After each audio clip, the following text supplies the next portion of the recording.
Ay, sana may salita.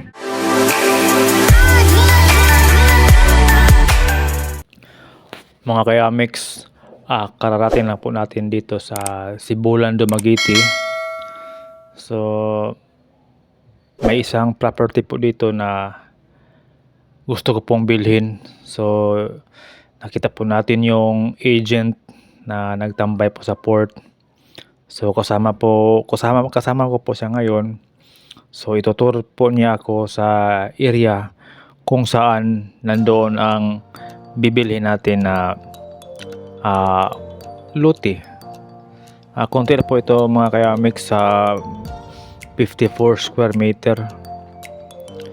So papunta na po tayo sa area. So di naman siya kalayuan sa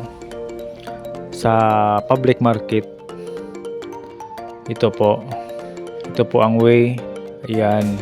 So napagtripan ko itong bilhin mga kayamix kasi gusto po akong mag-invest po dito ng konti lang business. So pag pumunta tayo dito sa Sibulan, meron po tayong bahay na ka-stayhan po.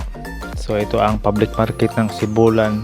So kanina ang layo-layo yung natin nalakbayan kasi doon sa in front ng port may po doon, may police. So doon tayo po dadaan sa gilid kasi wala po tayong helmet para umiwas po tayo sa dakip po ng police. So nilalakbay natin ang highway ng Dumaguete. Ayan po. So dito mga kayamix,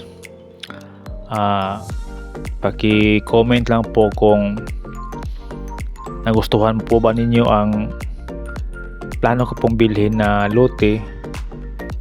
Comment nyo down below. So slowly lang po ang pagbiyahe po natin kasi motorcycle po ang single motor po ang sasakyan natin. Maybe ito is from downtown, maybe 6 to 7 minutes ang biyahe po. Hindi pa tayo kalahati po ng biyahe. So malayo pang konti. So nagustuhan ko po ito kasi mura lang eh. Nakita ko po ito sa buy and sell po ng group GC po, online business. So comment nyo lang mga kayamix kung nagagandahan po ba kayo sa lote na bilhin natin. Kung hindi, comment nyo lang rin.